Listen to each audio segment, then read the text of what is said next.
From 40 floors up, Chicago looks like a chessboard I have already won. My mother believes I scrape by on minimum wage, so when I invited her to see me accept the Innovator of the Year award, she laughed. She called me a lowly waitress. My sisters simply told her to pity me. They have no idea that the restaurant where they are currently racking up a bill they cannot afford belongs to me. My name is Thea Longford. It is a name that commands respect in boardrooms from the Loop to the Gold Coast. A name that appears on the deed of the building I am currently standing in. However, to the three people I share a bloodline with, it is a synonym for disappointment. I stood with my forehead almost touching the cold, reinforced glass of my office on the 40th floor. Below me, Chicago was a sprawling grid of gray and steel. The arteries of the city clogged with the sluggish red and white lights of evening traffic. From up here, the pedestrians were invisible, reduced to nothing more than statistical data points in the flow of commerce. It was a view that cost me 9 years of my life. It cost me my 20s. It cost me sleep, sanity, and the softness that most people retain well into adulthood.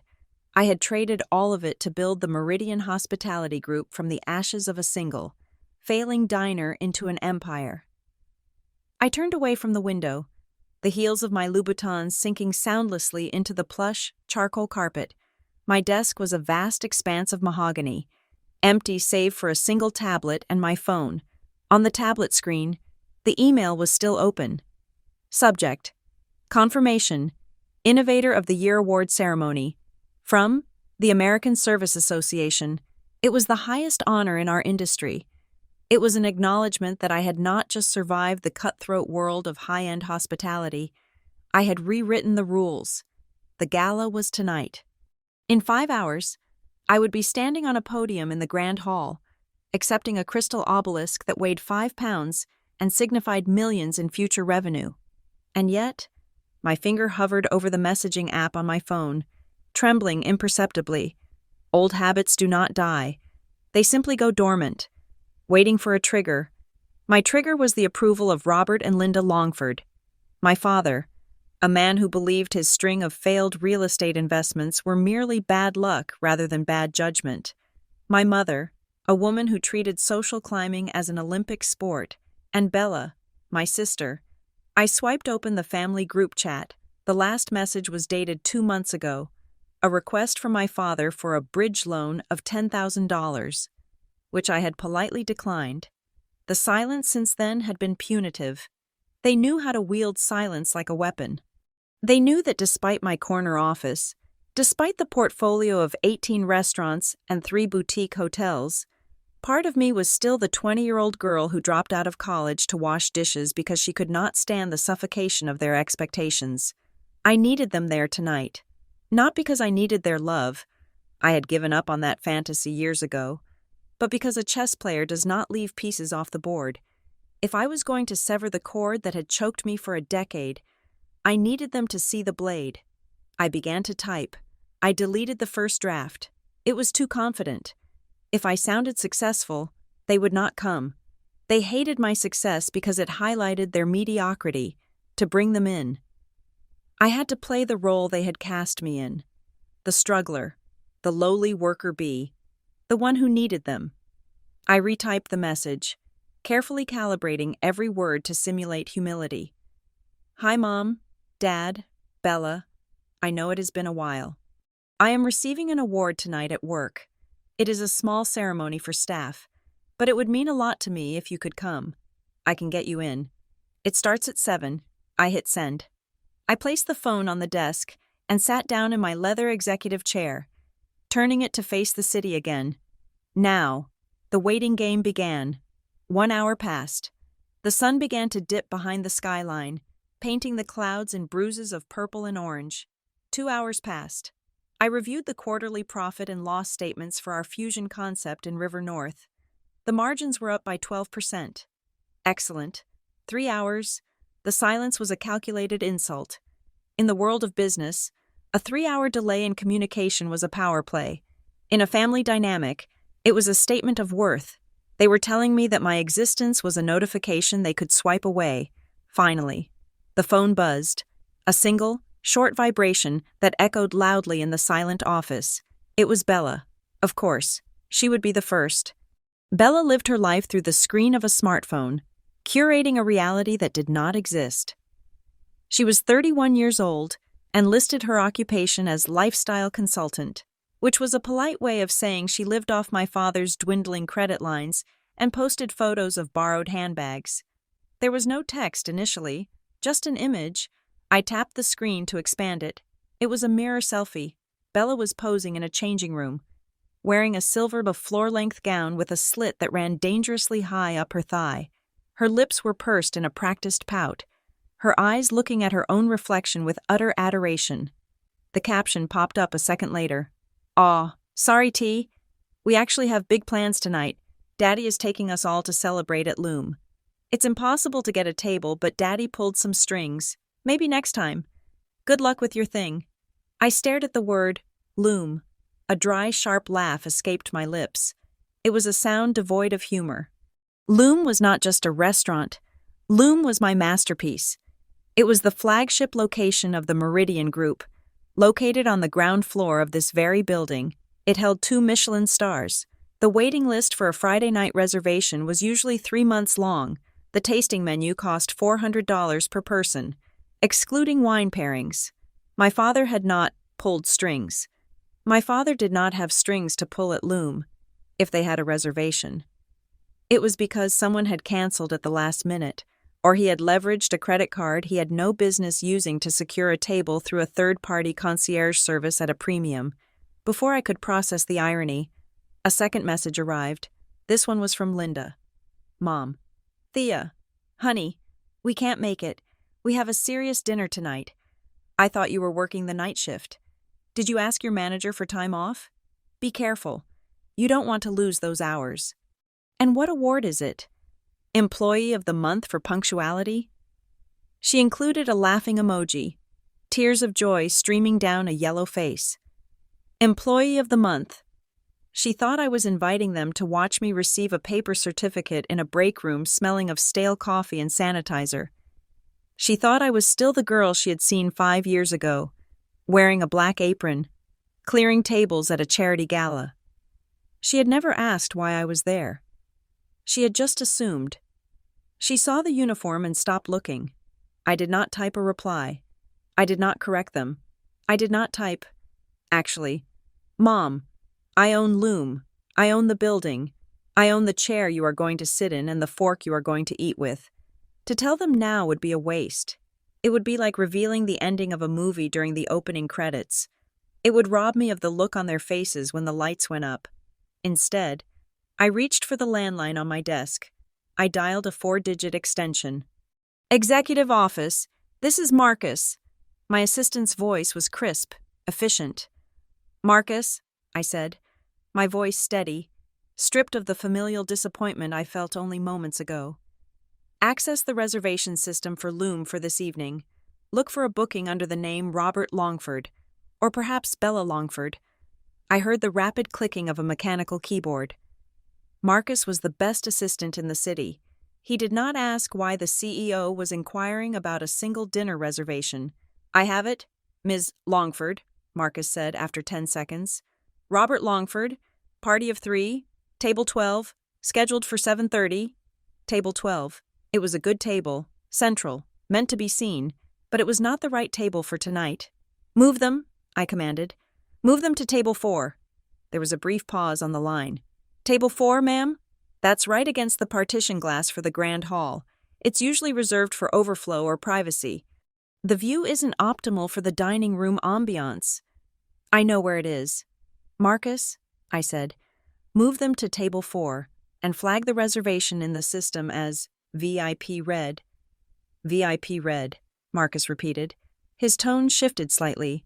In the Meridian code, VIP red meant high priority monitoring. It meant the staff was to cater to their every whim, pour the wine before the glass was empty, and ensure the experience was flawless.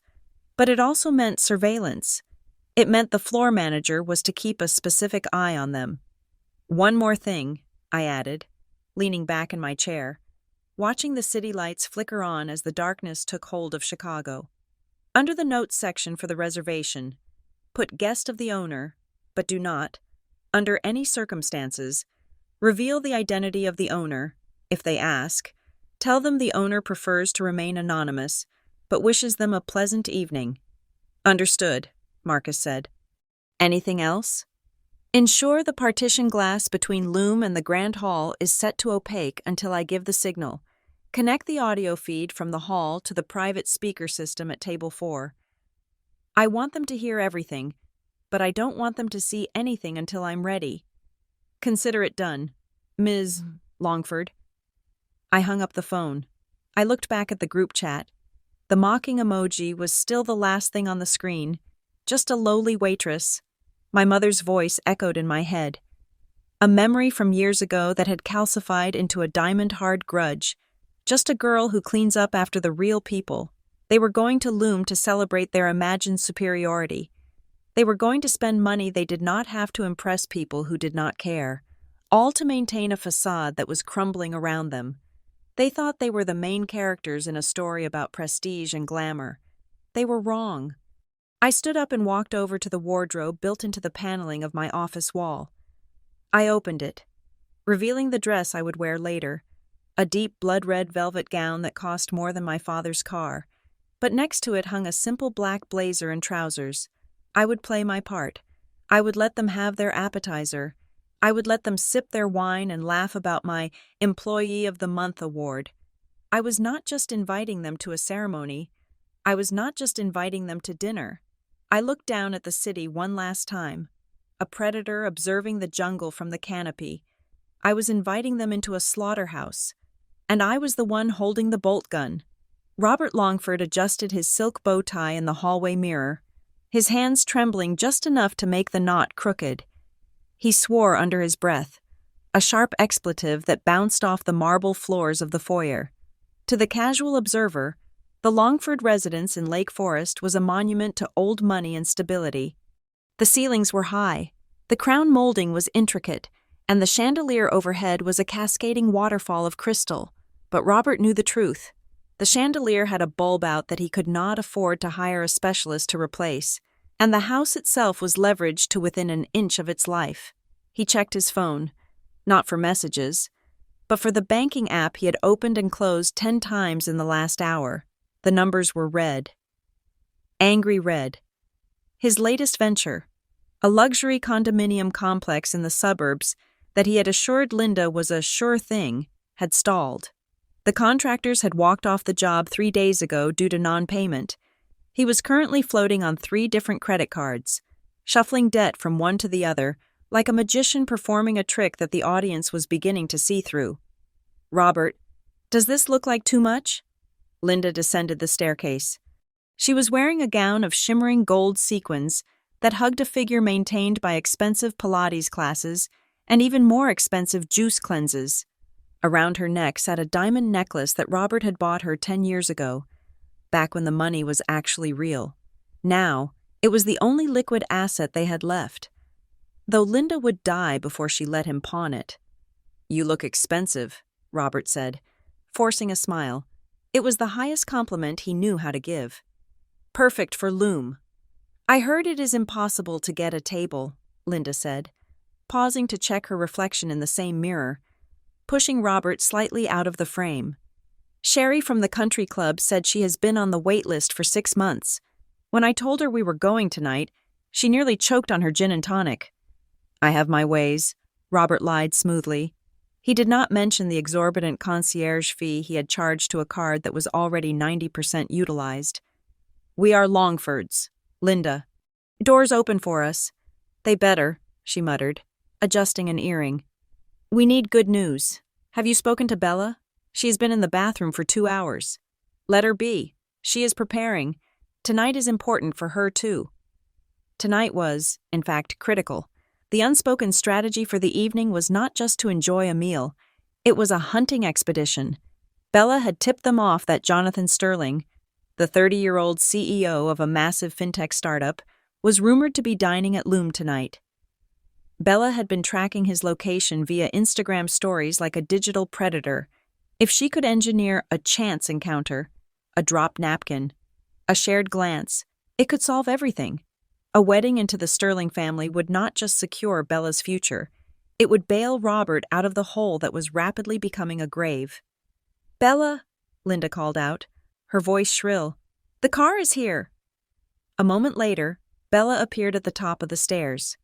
She looked like a vision from a magazine, engineered to perfection. Her dress was a sliver of silver silk, her makeup was flawless, and her phone was already raised, recording her descent.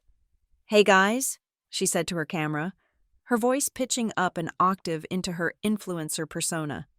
"Outfit check for dinner at Loom. Giving very much main character energy tonight." She paused, posed, and then lowered the phone, her face instantly dropping into a look of boredom. "Did the Uber Black get here? I specified a Suburban, not a sedan. I can't wrinkle this dress." "It is a Cadillac Escalade," Robert assured her. "Only the best." As they gathered in the foyer, the air was thick with the scent of expensive perfume and unspoken anxiety. Robert checked his watch. It was 6:30. "Oh, did you see the text from the prodigal daughter?" Robert asked, almost as an afterthought, as he shrugged on his cashmere coat. The mention of Thea was usually enough to sour his mood. "Thea?" Bella scoffed, checking her engagement metrics on the video she had just posted. "Yeah, something about an award? I skimmed it."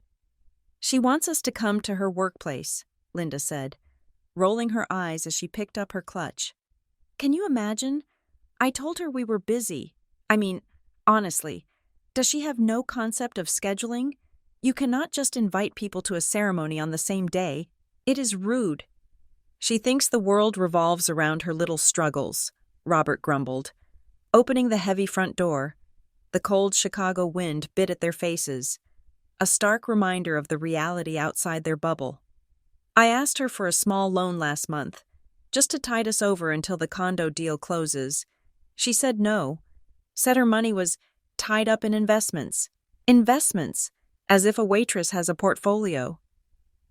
They walked down the driveway to the waiting black SUV. The driver, a stoic man in a suit, held the door open. They climbed in, treating him with the invisible indifference of royalty. "She is selfish," Linda agreed, settling into the leather seat. "She always has been. Remember when she dropped out of university? I want to build something real," she said, and look at her now, 9 years later, and she is still wearing an apron. Linda let out a sharp, cruel laugh. "I saw her, a few months ago, at the Children's Hospital Charity Gala. I didn't tell you because it was too embarrassing." "You saw her?" Bella looked up from her phone. "Was she serving?" "She was standing near the kitchen doors," Linda recounted, her voice dripping with disdain. "Wearing that all-black outfit they make the help wear. No name tag. Probably because she lost it.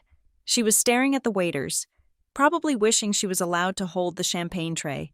I made eye contact with her, and she just nodded. Like we were equals." The car merged onto the highway, the city skyline rising in the distance like a jagged jaw of light. "I invited her to watch me receive an award." Linda mimicked Thea's text, pitching her voice low and pathetic. "What is it for? Fastest table clearing? Best napkin folder?" "Just a lowly waitress," Linda concluded, shaking her head. "It is tragic, really. We gave her every opportunity, private schools, tutors, and she chose to fetch ketchup for strangers." Bella swiped on her screen, the blue light illuminating her perfectly contoured cheekbones. "Ignore her, Mom. It is not worth the wrinkles. At least she has a job," Bella said, her tone laced with a venomous pity that was far worse than hatred. "Chances are she will never leave that life, as long as she stays away from us when we are in public. I don't care, but she needs to learn her place. Eventually, when she realizes she does not belong in our world, she will be ashamed enough to stop bothering us." "Our world," Robert repeated, liking the sound of it. It made him feel secure. "Exactly. We have standards to maintain." The irony that their world was currently financed by debt and delusion was lost on them. They believed in their own superiority because they had no other choice. It was the armor they wore to protect themselves from the truth. As the SUV pulled off the highway and navigated the dense streets of downtown Chicago, the Meridian Tower loomed above them. It was a monolith of glass and light. Piercing the night sky, the logo, a stylized golden M, glowed from the top floor, and again at street level above the grand entrance. "Here we are," Robert announced, his chest puffing out slightly. "Loom!" The car pulled up to the curb. A valet opened the door before the vehicle had even come to a complete stop. Cameras flashed nearby, not for them, but for a minor celebrity entering the hotel lobby. But Bella instinctively smiled and waved, pretending the attention was hers. They stepped onto the red carpet that led into the restaurant's separate entrance. The air here smelled of money, roasted truffles, expensive cologne, and the crisp ozone of power. "Robert Longford," Robert announced to the hostess stand, leaning casually against the podium. "I believe my table is ready." The hostess, a young woman with impeccable posture and a headset, tapped her screen. She did not look impressed. In this building, millionaires were the baseline. "Ah, yes. Mr. Longford, we have been expecting you." Robert shot a smug look at Linda. "See? Expecting us." "However," the hostess continued, her smile polite but firm, "we have moved your table to the West Wing. It is a more exclusive area tonight." "Exclusive?" Bella perked up. "Is Jonathan Sterling in the West Wing?" The hostess blinked, her face a mask of professional neutrality. "We do not discuss other guests, miss, but the West Wing offers a unique view this evening, right this way." They followed her. They walked past the main dining room, where captains of industry and old Chicago money sat dining on plates that cost more than a mortgage payment. Robert scanned the room, desperate to be recognized, but no one looked up. They were led toward a section separated by a massive floor-to-ceiling glass wall. On the other side of the glass was the grand hall. It was currently dim, bathing in a soft, ambient blue light. Rows of empty chairs facing a lit stage.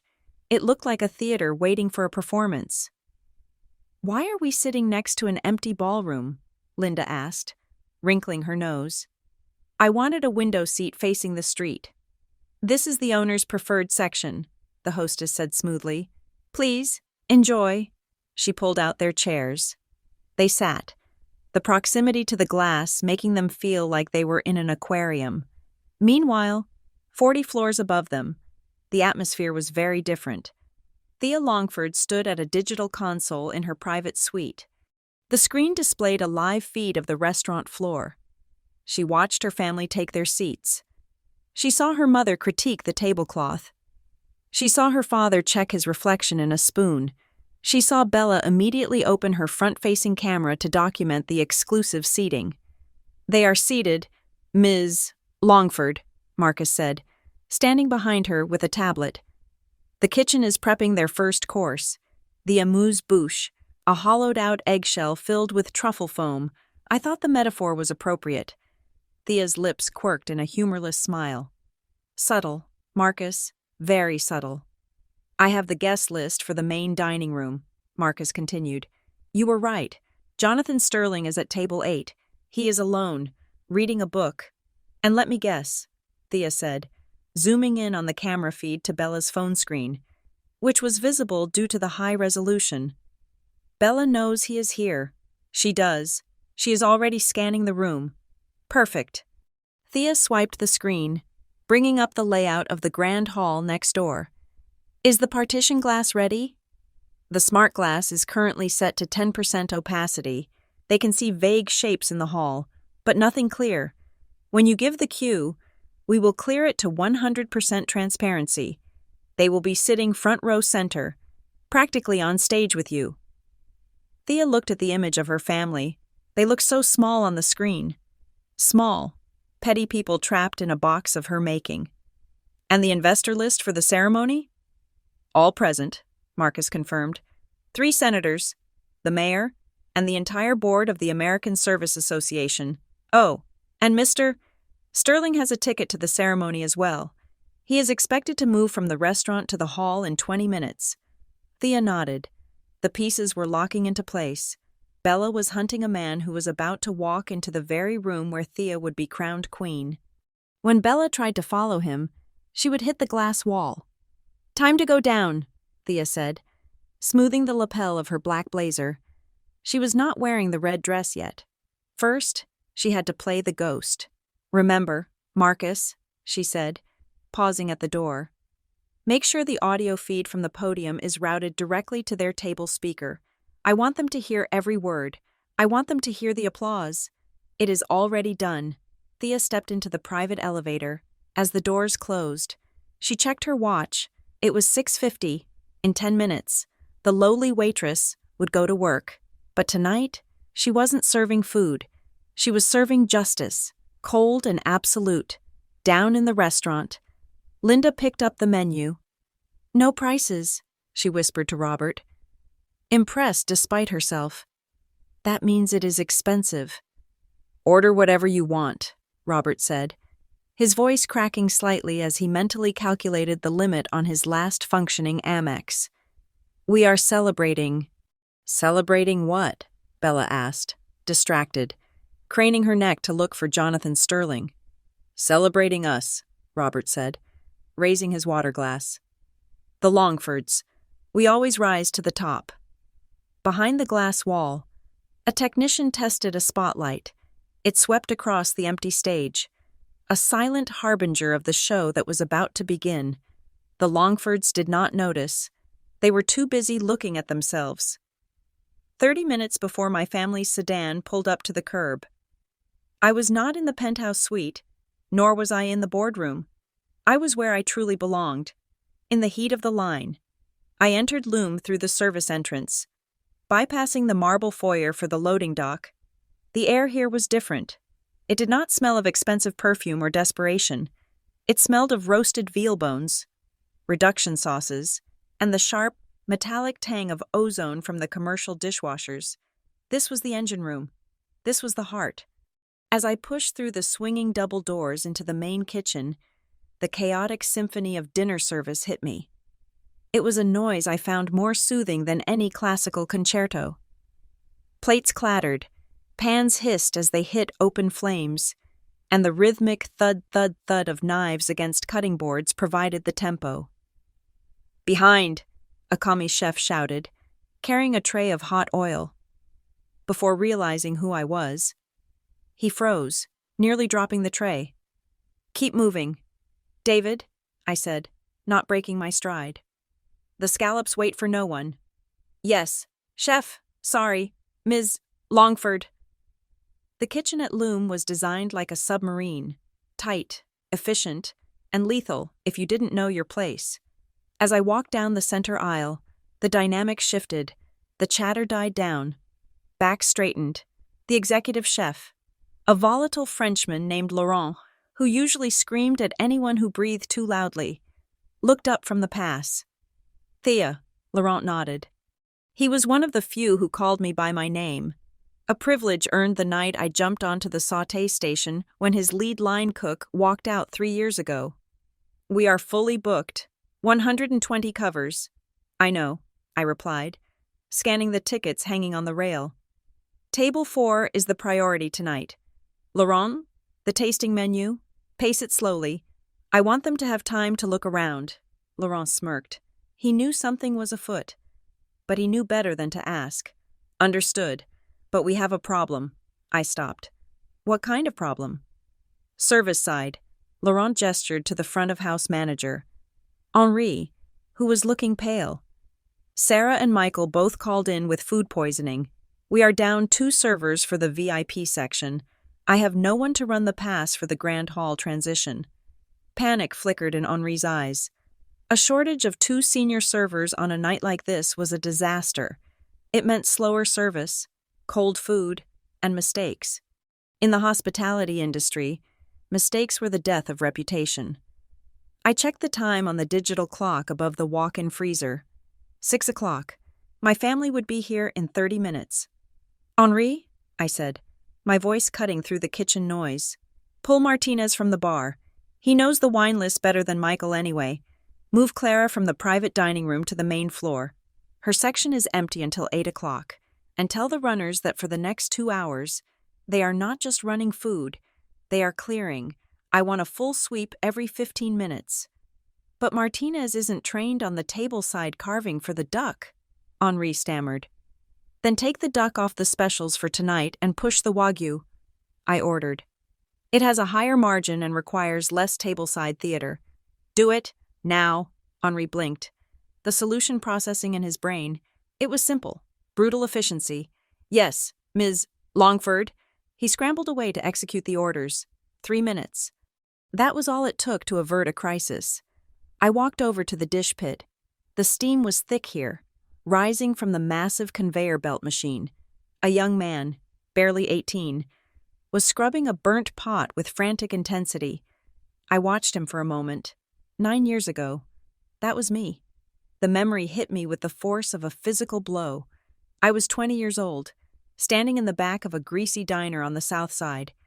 My hands raw and red from cheap detergent. I had just dropped out of college, cut off by my father who declared I would crawl back in a week.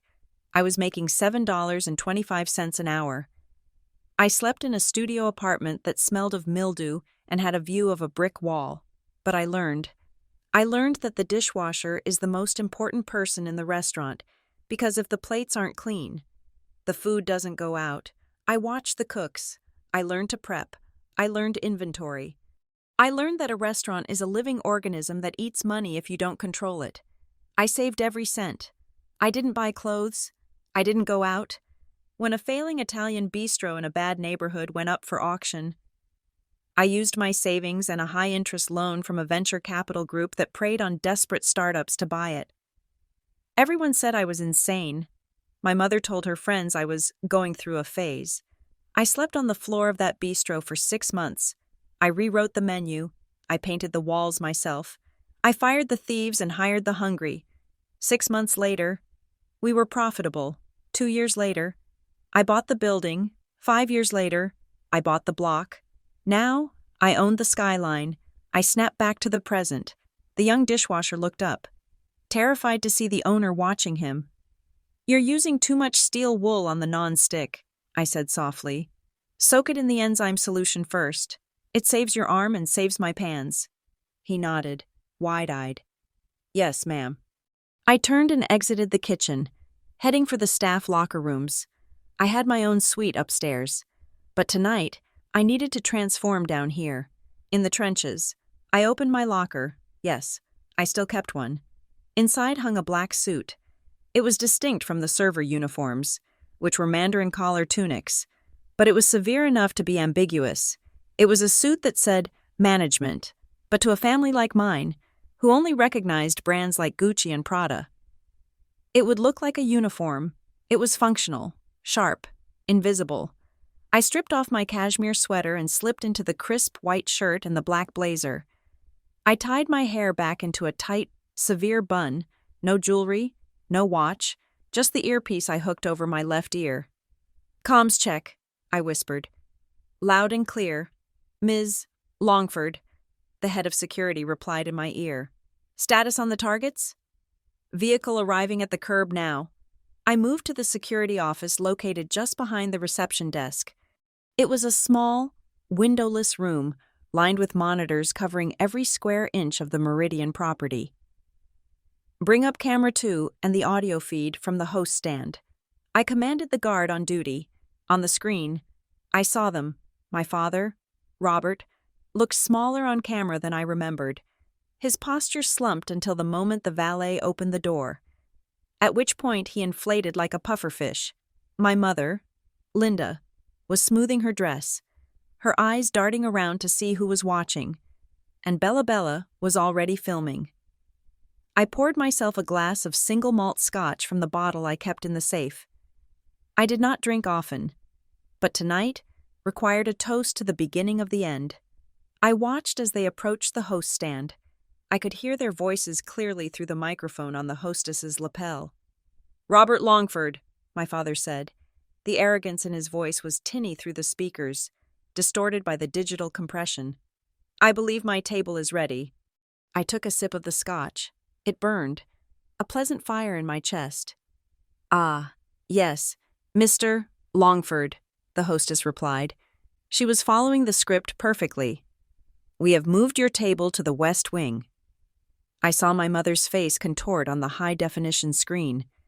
Why are we sitting next to an empty ballroom? I leaned in closer to the monitor. Because, Mother, I thought, I want you to have a front-row seat to your own obsolescence. This is the owner's preferred section, the hostess said. I watched them being led away. They walked past the kitchen doors I had just exited. They walked past the staff I had just commanded. They were walking through my kingdom, believing they were tourists in a zoo, unaware that they were actually the exhibits. They are seated at table 4, the security guard confirmed.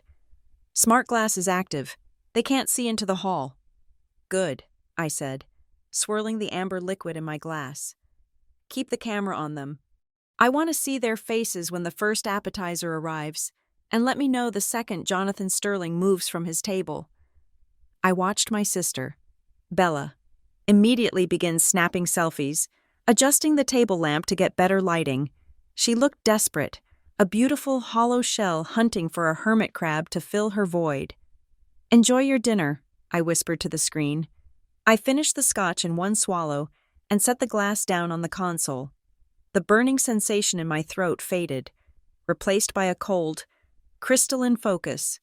The ghost in the kitchen had done her work. Now, it was time for the CEO to take the stage. I am heading to the green room, I told the security team. Do not disturb the Longfords. Let them get comfortable. Let them get arrogant. It will make the fall so much more satisfying.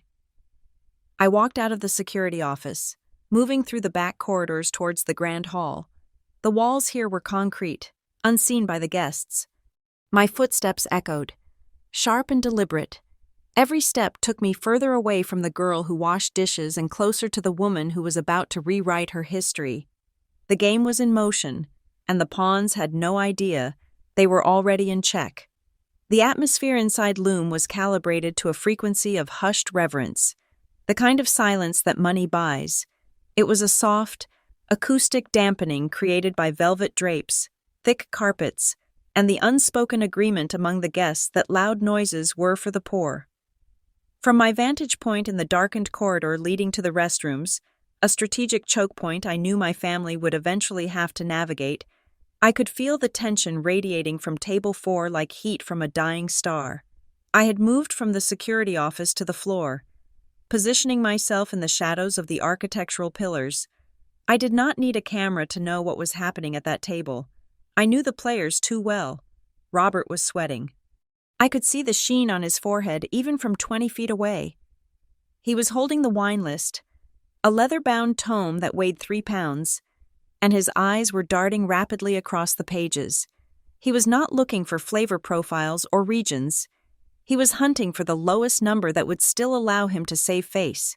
He would eventually settle on a Cabernet from Napa, something recognizable but safe. Likely in the $150 range. Telling the sommelier he preferred its bold structure, when in reality he preferred its price tag relative to the 4-digit French vintages on the next page. His credit card, a platinum piece of plastic that was currently maxed out to within inches of its limit, sat in his pocket like a grenade with the pin pulled. Beside him, Bella was engaged in her own form of desperate commerce. She had arranged the breadbasket, the candle, and her clutch bag into a tableau for her phone. She stood up, blocking the view of the diners behind her, to get the perfect overhead angle. "Dinner with the parents at Loom," she typed, her thumbs flying across the screen. I knew exactly what she was posting because I had the notifications mirrored on my watch. So grateful for these moments. Luxury family, first Chicago eats. She tagged the location. She tagged the chef. She did not tag me. The irony was suffocating. She was broadcasting her location to the world. Desperate for validation. Desperate for the dopamine hit of a stranger's envy. She was selling a lifestyle she could not afford. Sitting in a restaurant owned by the sister she was ashamed of. I watched them turn their heads toward the glass partition. The smart glass was currently set to a milky translucence. They could see movement on the other side. The blur of technicians making final adjustments. the shimmer of the crystal chandeliers in the grand hall, but they could not see the details. "It looks massive," I heard my father say, his voice carrying slightly over the low hum of the dining room. "Must be a political fundraiser, or perhaps a private wedding for one of the Pritzker heirs." "It is certainly for the super-rich," Linda replied, taking a sip of water and looking at the glass with a mixture of hunger and exclusion. She smoothed the napkin over her lap, a nervous tic she had whenever she felt close to power but not quite part of it. "You know, Thea probably cleans that room, or maybe she is polishing the silverware in the back. There is no way she has the clearance to be in there during the event." "Don't be mean, Mom," Bella said, though her tone lacked any genuine defense. She was still staring at her phone, refreshing her feed to see if Jonathan Sterling had viewed her story yet. "She might be a server. Someone has to pass the hors d'oeuvres. Maybe if we look closely, we will see her in a little black vest, carrying a tray of champagne she's not allowed to drink." "Just a lowly waitress," Linda sighed, shaking her head as if my career path was a personal affliction she had to endure. "I told her to study marketing. I told her to marry well. But no, she wanted to be independent. And look where that got her, serving crumbs to the people we dine with." I had heard enough. The vitriol was not new, but hearing it while I stood 10 feet away, holding the deed to the building in my mental filing cabinet, gave it a new flavor. It tasted like ash. It tasted like the final nail in a coffin I was about to lower into the ground. I stepped out of the shadows. I timed my movement perfectly. Linda had just stood up, clutching her purse, signaling her intent to visit the ladies' room to touch up her lipstick and likely complain about the slow service to the mirror. Bella rose with her, never one to miss a bathroom selfie opportunity. We met in the vestibule, a circular transitional space lined with imported Italian marble and adorned with a towering floral arrangement of white orchids that cost $3,000 a week to maintain. I was holding a clipboard, a prop I had grabbed from the host stand. I wore no name tag. My black suit was sharp, tailored to within a millimeter of perfection. But to them, a suit without jewelry simply meant staff.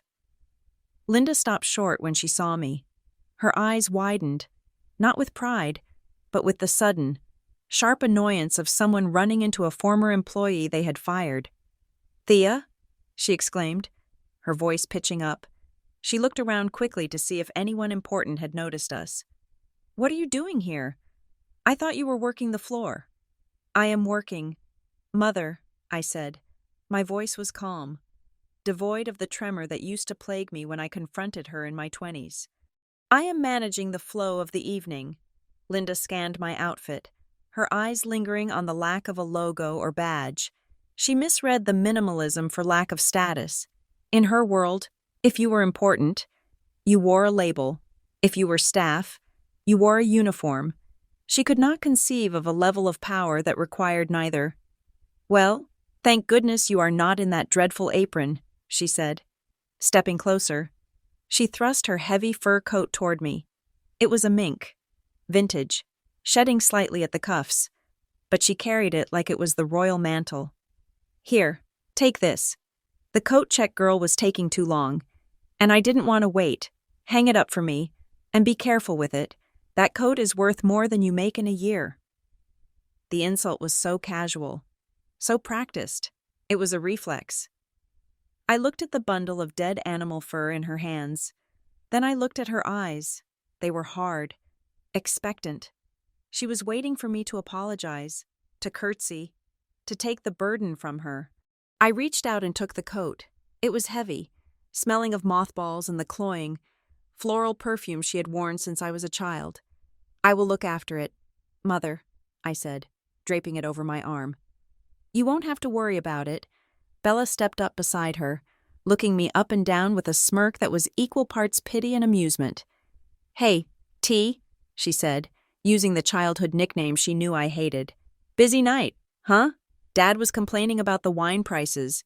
Maybe you can use your employee discount for us, or do you not rank high enough for that yet?" "I don't need a discount, Bella," I replied, keeping my face impassive. "And neither do you, I assume, since you are dining at Loom." Bella let out a short, hollow laugh. Right. Obviously. We are just helping you out, giving you the business. She leaned in, lowering her voice to a conspiratorial whisper. Just try not to embarrass us, okay? If you come to the table, don't call us Mom and Dad. Call us Mr. and Mrs. Longford. We don't want people thinking we are related to the help. It ruins the vibe. And don't break anything, Linda added, snapping her fingers near my face to regain my attention. If you drop a plate, they will take it out of your paycheck, and I'm certainly not covering for you this time. I looked at them, really looked at them. They were terrified. Beneath the layers of makeup and arrogance, they were two women standing on a cracking sheet of ice, desperately trying to convince themselves it was solid ground. They needed me to be small so they could feel big. They needed me to be the failure so they could be the success.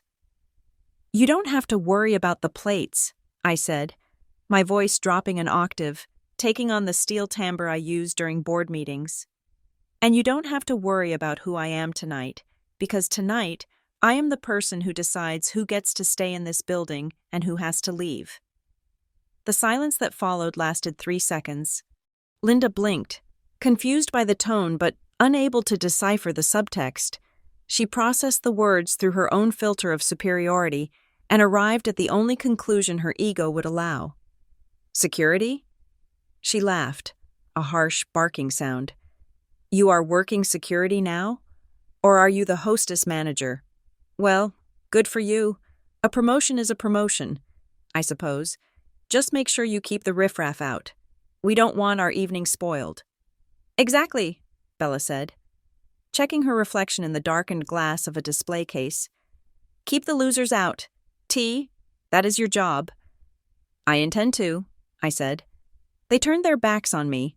They walked toward the restroom, their heels clicking on the marble, chatting about whether the lighting in the bathroom would be flattering for a photo. They did not look back. They did not see the expression on my face, which was not anger, but a profound, icy finality. I stood there for a moment, holding the heavy mink coat. It felt like holding the ghost of my childhood, heavy, suffocating, and smelling of decay. A young busboy, a new hire named Kevin, was passing by with a tray of empty glasses. He stopped when he saw me, his eyes widening at the sight of the owner holding a guest's coat. Ms. Longford? He stammered. Do you want me to check that for you? No, Kevin, I said, handing him the coat. Take this to the lost and found in the basement sublevel, the one behind the boiler room. The lost and found. Ma'am? Kevin looked confused. But isn't that a guest's coat? Shouldn't it go to the main cloakroom? It belongs to a guest who has misplaced their manners, I said coldly. Put it in the back of the lost property bin. Make sure it is at the very bottom, under the umbrellas and the forgotten scarves. Do not log it in the digital system. If they ask for it later, it will take at least 45 minutes to locate. Kevin nodded, sensing the danger in my voice. He took the coat as if it were radioactive. Yes, Ms. Longford, right away. And Kevin? Yes, ma'am. Make sure they don't find it before they pay the bill. I watched him hurry away toward the service elevator. I smoothed the lapels of my blazer. My hands were steady. My heart rate was resting at 60 beats per minute. I turned back toward the dining room. Through the archway, I could see Robert still staring at the wine list, looking increasingly like a man drowning in shallow water. The appetizer was about to be served. The show was just beginning. I walked away from the family that had just disowned me for the 100th time and headed toward the grand hall, where 300 people were waiting to stand up and applaud the very woman Linda Longford had just treated like a servant. They wanted me to help. Fine, I would help them. I would help them see exactly how far they had fallen. The air in the grand hall was electric, vibrating with the kind of heavy, substantial power that shifts markets and rewrites legislation. From my position in the backstage wings, hidden behind layers of black velvet curtains, I watched the room fill up. It was a sea of bespoke tailoring and diamond jewelry. There were senators shaking hands with tech moguls, and Michelin-starred chefs exchanging nods with venture capitalists. The press pit at the back was a dense thicket of camera lenses and tripods, all pointed toward the podium where I would soon stand. I checked the time on my tablet. 7:15. The ceremony would begin in exactly 15 minutes. But my attention was not on the dignitaries taking their seats in the front row. My eyes were glued to the high-definition monitor mounted on the wall of the green room. Displaying the live feed from Table 4 in the restaurant next door, the contrast was pathetic. In the grand hall, the atmosphere was one of genuine influence. In Loom, at Table 4, the atmosphere was a toxic cocktail of desperation and delusion. I watched Bella. She had abandoned her meal, her fork resting idly on a plate of Wagyu beef she had barely touched. Her neck was craned, her eyes locked on the glass partition that separated her from the event. Even through the milky opacity of the smart glass, she could see the silhouettes of the arrivals. She could see the flash of cameras. Then, she saw him. Jonathan Sterling, the target she had spent 3 weeks stalking on social media, rose from his table in the main dining room. He did not head for the exit. He adjusted his jacket, picked up his invite, and walked confidently toward the connecting doors that led directly into the grand hall. Bella grabbed Robert's arm, her grip tight enough to wrinkle his suit jacket. "Dad," she hissed, her voice picked up clearly by the table microphone. "Did you see that? That was Jonathan Sterling. He just went in there." Robert blinked, swirling his wine glass nervously. "Into the private room? Are you sure?" "Positive," Bella said, her voice rising in panic. "If he is in there, then everyone is in there. We are sitting on the wrong side of the wall. Dad, all the money is in that room. We need to get in." Linda looked up from her dessert, a sculpture of spun sugar she had been critiquing for being too small. "Well, go ask the hostess. Tell her we want to transfer our table. Or better yet, tell her we want to join the party." "It is not a party, Mom," Bella snapped. "It is an exclusive event. Look at the security at the door." "Exclusive just means you haven't asked the right person yet," Robert said, puffing out his chest. The wine had given him a false sense of bravado, masking the terror of the impending bill. "I will handle this." I watched, fascinated, as my father signaled for the manager. He did not raise his hand politely. He snapped his fingers. It was a sharp, aggressive sound that made the diners at the adjacent table look up in annoyance. Henri, the general manager of Loom, approached the table. Henri was a man of infinite patience, a Swiss national who had managed hotels in Dubai and London before I poached him. He knew exactly who the Longfords were. I had briefed him personally. "Monsieur Longford," Henri said, clasping his hands behind his back. "How is the Wagyu? Is everything to your satisfaction?" "The steak is fine," Robert said dismissively, waving his hand as if shooing a fly. "But we have a change of plans. We noticed that Mr. Sterling and several other associates of mine have moved to the event in the Grand Hall. We would like to join them. Please arrange for an escort to take us through the side door." Henri did not blink. "I am afraid that is not possible. Monsieur, the event in the Grand Hall is a private function. Admission is strictly by invitation only, and the guest list was finalized 48 hours ago." "Invitation?" Robert laughed, a loud, booming sound that was entirely performative. "I have an invitation. Of course I have an invitation. I simply left it at home. My secretary must have misplaced it on my desk. Surely you know who I am? I am Robert Longford. I develop half the suburbs in this city." It was a lie so bold it was almost admirable. Had it not been so easily verifiable, Robert had not developed anything in 5 years, and his last project was currently a lawsuit waiting to happen. "I do not doubt your stature, monsieur," Henri said, his voice smooth as silk. "However, the security protocols for this evening are absolute. It is the chairman's event. No exceptions can be made." "The chairman?" Linda piped up, leaning forward. "Well, who is this chairman? I am sure if he knew the Longfords were here, he would insist we come in. We are very influential in the community." I am sure, Henri said, his tone bordering on robotic. But my hands are tied. Robert's face began to redden. This was the moment his facade cracked. Being told no by a service worker was, to him, the ultimate insult. It reminded him of his lack of power. It reminded him of the debts. It reminded him that he was small. He slammed his hand on the table. The silverware clattered. "This is ridiculous!" Robert shouted. The restaurant went silent. "I am spending a fortune in this establishment, and you treat me like a tourist? Do you know how much influence I have? One phone call and I could have this place shut down for health code violations." I took a sip of water in the green room. "Go ahead, Dad," I thought. "Make the call. The health inspector is actually a guest in the front row tonight." "Monsieur, please lower your voice," Henri warned, his eyes narrowing slightly. "You are disturbing the other guests." "I don't care about the other guests." Robert stood up now, towering over the manager. "I want to speak to the owner. Get the owner out here right now. I know how you people operate. You hold back the best tables for your friends. Well, I demand to be treated with respect."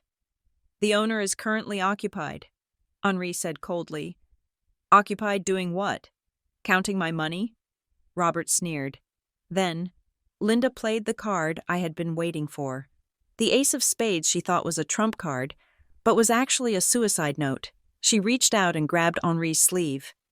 "Listen to me," she said, her voice dripping with entitlement. "You don't understand. We are family. My daughter works here." Henri paused. He looked at Linda with a genuine expression of confusion, which quickly morphed into curiosity. "Your daughter, madame?"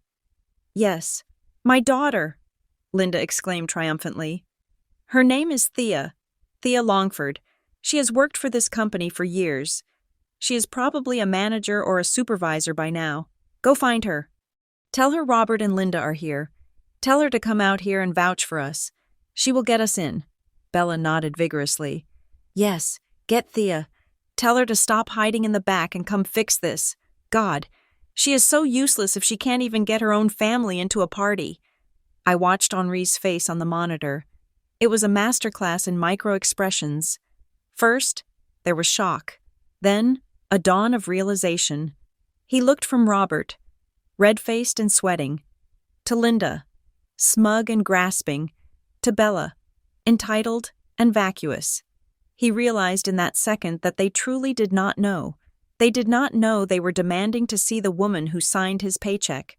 They did not know they were asking the owner to vouch for them to enter her own party. Henri looked directly into the security camera lens discreetly mounted in the ceiling pillar. He knew I was watching. He gave a microscopic nod. Then, his demeanor changed. The polite, defensive wall came down, replaced by something slippery and dangerous. He smiled. But it was not a nice smile. It was the smile of a man unlocking a cage. "Ah," Henri said softly, "you are the family of Thea." "Yes, finally." Linda threw her hands up. "Was that so hard?" "Yes, Thea. Now go get her." "I see," Henri said. "I apologize. Monsieur, Madame, I was not aware of the connection. If you're Thea's family, then that changes everything." "I told you," Robert grumbled.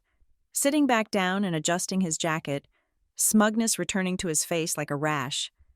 "We are VIPs." "Indeed," Henri said. "Please, wait here a moment. I must consult with the security team to authorize your entry. Since you are family of the staff, we must follow a very specific protocol." "Just hurry up," Bella said, checking her makeup in her phone camera again. "Jonathan isn't going to wait forever." Henri bowed slightly and backed away. "See," Robert said to the table, picking up his wineglass again. "You just have to show them who is boss. These service people, they need a firm hand. Thea finally came in handy for something. At least her little job has some perks." "I hope she doesn't come out wearing that ugly uniform," Linda said. "It would be so embarrassing if she walks us in wearing an apron." I set the tablet down on the table in the green room. My hands were trembling, not from fear, but from the adrenaline of the kill. They thought they had used my name to open a door. In reality, they had just spoken the password that locked the trap. By invoking my name, by claiming relation to Thea the employee to override the rules, they had officially categorized themselves as staff affiliates in the security system.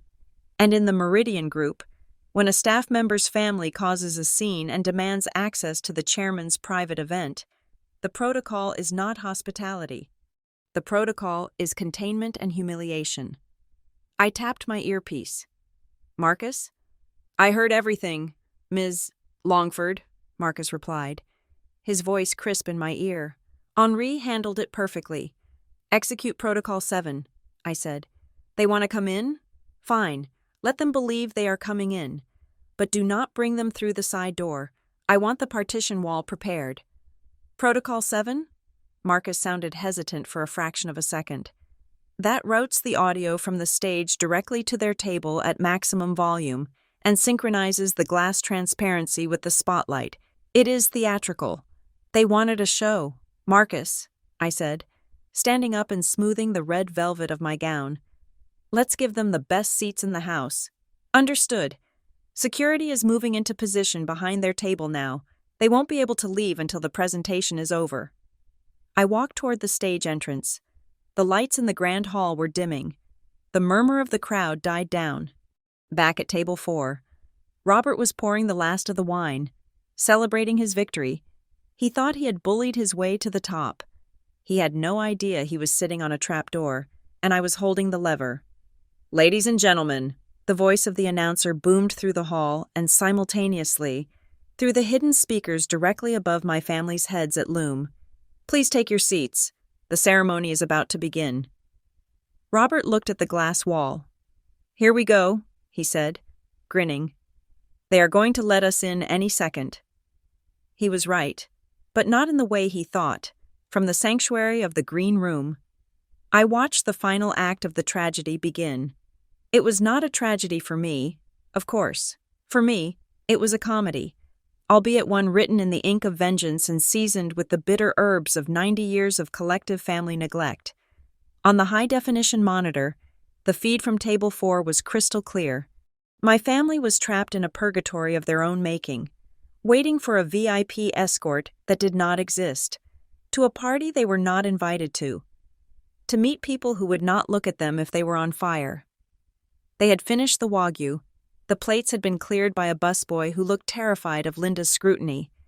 Now, they sat with the restless energy of people who are accustomed to being entertained but have forgotten how to be interesting.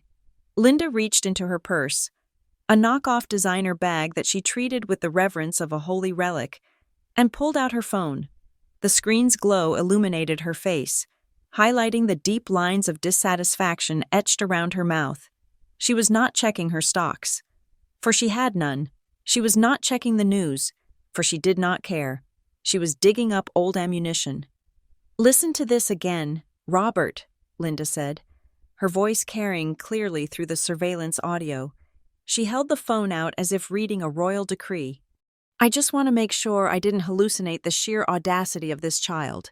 She cleared her throat, adopting a mocking, high-pitched tone that was supposed to mimic me. Hi, Mom, Dad, Bella. I know it has been a while. I am receiving an award tonight at work. It is a small ceremony for staff, but it would mean a lot to me if you could come. Linda lowered the phone and let out a sharp, barking laugh. She looked around the table, soliciting agreement. A small ceremony for staff. Can you imagine? We are sitting here, eating beef that costs more than her weekly rent, and she thinks we would be interested in watching her get a pin for perfect attendance. Robert picked at his teeth with a fingernail. A grotesque habit he only indulged in when he felt superior. She probably thinks it is a big deal, he said, leaning back in his chair until the wood creaked. You know how Thea is. She has always had a low bar for success. Remember when she got that promotion at the coffee shop? She acted like she had been named CEO of Starbucks. It is sad. Really. It is delusional, Linda corrected him. She lives in a fantasy world where her little hourly wage struggles matter. Support me? Why should we support mediocrity? We supported Bella because Bella has potential. Bella is a brand. Bella, Hearing her name, looked up from her screen. She had been aggressively editing a photo of her wine glass to make the ruby liquid look more expensive. Totally, she agreed, flipping her hair over her shoulder. I mean, what is the award even for? Fastest glass washer? Most tables bust without crying? She giggled at her own wit. God, imagine if we actually went. We would probably be standing in the back of a break room next to the mop bucket while her manager hands her a $20 gift card to Applebee's. I would die of embarrassment. Tempting, Robert mused, his eyes glazed over with wine and unearned confidence. But we have better places to be. Speaking of which, where is that manager? Henri? He said he was getting security clearance. It has been 10 minutes. Do they not know who is waiting? He is probably explaining to the chairman that the Longfords are here, Linda said, adjusting her diamond necklace. These things take time. Protocol. Robert, when you are at the top, there is always protocol. I watched them from my backstage haven, shaking my head. They were so certain. They were so confident that the universe was bending to accommodate them, when in reality, the walls were closing in.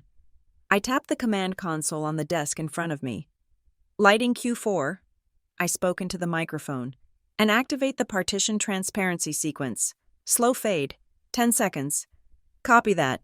Ms. Longford, the lighting director replied. On the screen, the environment at Loom shifted. The warm, ambient golden light of the dining room began to dim. It was not a sudden blackout, but a gradual, deliberate lowering of the house lights, creating a hush of anticipation. At table 4, the reaction was immediate. Hey, Robert said, looking up at the ceiling. Why is it getting dark? Did they blow a fuse? Maybe it is part of the ambiance, Linda suggested, though she clutched her purse a little tighter. Or maybe the party next door is starting. Then, the wall changed. The partition separating Loom from the grand hall was a masterpiece of modern engineering. Electrochromic glass spanning 20 feet high and 50 feet wide. For the last 2 hours, it had been an opaque, milky white wall. Now, as the electrical current was adjusted, the molecules within the glass aligned. Slowly, dramatically. The fog lifted. The opacity dissolved from the top down, like a curtain being raised by an invisible hand. My family went silent. The grand hall was revealed in all its breathtaking glory.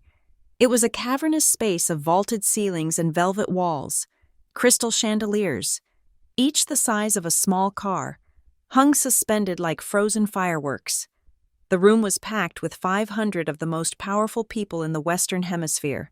Men in tuxedos and women in haute couture gowns sat at round tables draped in heavy black silk. And right in the center of their field of vision, because I had designed the seating chart specifically for this moment, was the stage. It was a sleek, minimalist platform bathed in a spotlight so bright it looked like a column of pure white fire. A podium made of lucite and chrome stood at the center, gleaming under the lights. But the real masterstroke was the audio. As the glass became transparent, the directional speakers installed in the ceiling directly above table 4 clicked on. The ambient noise of the restaurant, the clinking of silverware, the low murmur of conversation, was instantly replaced by the high-fidelity sound of the grand hall. Ladies and gentlemen, a deep, resonant voice boomed from the speakers. It was the master of ceremonies, a famous news anchor whose voice was instantly recognizable. Welcome to the annual summit of the American Service Association. The sound was crisp, immediate, and overwhelming. It surrounded them. Robert's mouth fell open. He looked at the glass, then at the speakers, then back at the glass. It is like we are in the room, he stammered. Look at that. Look at the size of that place. I told you it was a big event, Linda whispered, her eyes wide with avarice. She was scanning the crowd, trying to spot celebrities. Look, that is the mayor. And over there, isn't that the owner of the Chicago Bulls? Oh my God. Robert, we have to get in there. They are just starting, Bella said, pointing at the stage. This is it. This is where Jonathan went. We are so close. Just enjoy the show until Henri comes back, Robert said, leaning forward, his earlier annoyance replaced by voyeuristic glee. Look at them, all those rich people pretending to be civilized. It is a circus, and we have the best seats. He chuckled, gesturing with his empty wine glass toward the glass partition. I just hope your sister doesn't ruin the view. Can you imagine? We are watching the elite of Chicago, and suddenly Thea lurches into the frame with a pitcher of ice water, tripping over her own feet. It would ruin the aesthetic. She is probably in the back washing dishes, Linda said dismissively. They wouldn't let the lower-tier staff out on the floor for an event like this. They hide the help during the broadcast. Broadcast? Bella asked. Look, Linda pointed. Cameras. Indeed. A massive jib camera was sweeping over the crowd, capturing the glitz and glamour for the live stream that was being broadcast to industry hubs around the world. And now, the MC's voice thundered, vibrating the silverware on table 4. We arrive at the pinnacle of our evening, the reason we are all gathered here tonight. It is time to honor the visionaries who have not just played the game, but reinvented it. The spotlight on the stage intensified. The giant LED screen behind the podium, which was visible through the glass wall, flickered to life. It displayed a montage of high-end architectural shots, gleaming kitchens, avant-garde dining rooms, and the soaring glass facade of the Meridian Tower itself. This year, the MC continued, his voice dropping to a register of solemn respect, we present the Innovator of the Year award. This award is not given lightly. It is reserved for the individual who has single-handedly transformed the landscape of modern hospitality. Innovator of the Year, Robert repeated, testing the words. Sounds fancy. Probably some old guy in a suit who invented a new kind of hotel soap. Shh, Linda hissed. I want to see who it is. Maybe we know them. The camera feed on the giant screen cut away from the architectural shots. It began to pan across the front row of the audience. It moved past the mayor, past the senators, past the celebrity chefs. It stopped on a single table, Table 1.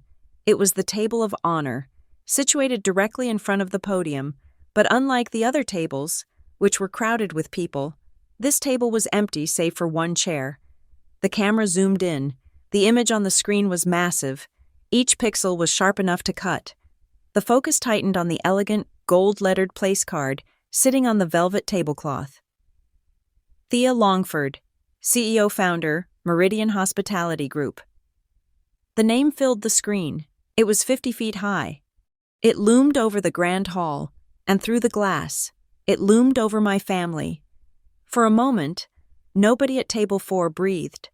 The silence was absolute. The background noise of the restaurant seemed to vanish, leaving only the impossible image of my name burned into their retinas.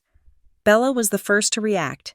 She squinted, leaning closer to the glass partition as if proximity would change the letters. Dad, she said, her voice trembling slightly. Dad, look at the screen.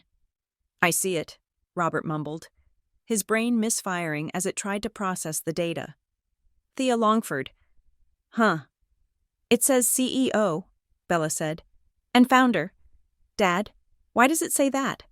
Linda let out a nervous, high-pitched laugh. It was the sound of a woman frantically trying to reassemble a worldview that had just been shattered with a sledgehammer. Oh, don't be silly, Linda said, waving her hand dismissively, though her fingers were shaking. It is obviously a coincidence. There must be another Thea Longford. It is a common name. Is it? Bella asked. Thea isn't that common. Mom. And Longford? Both names? Well, maybe it is a distant relative we don't know about, Robert suggested, grasping at the straw his wife had offered. Or maybe Thea is just organizing the seating. Yes, that must be it. She probably wrote her name on the card to save the seat for the real VIP. You know how disorganized she is. She probably forgot to take it away. That makes sense, Linda said, exhaling a breath she didn't know she was holding. She is setting the table. Of course, she is the placeholder. She sits there until the real CEO arrives. to make the room look full. I have heard they do that at the Oscars. Seat fillers. That is what she is. A seat filler. A seat filler, Robert agreed, nodding vigorously. Exactly. For a second there, I thought, well, never mind. It is ridiculous. Arthea? A CEO? She can barely balance her checkbook. Remember when she had to ask me for money for her car repair 3 years ago? A CEO doesn't drive a used Honda. She drives a Honda because she has no ambition, Linda sneered, her confidence returning now that she had found a lie comfortable enough to live in. God, she is going to be so embarrassed when the real boss shows up and kicks her out of that chair. I hope the camera isn't on her when it happens. I watched them from the green room, marveling at the human capacity for denial. It was awe-inspiring.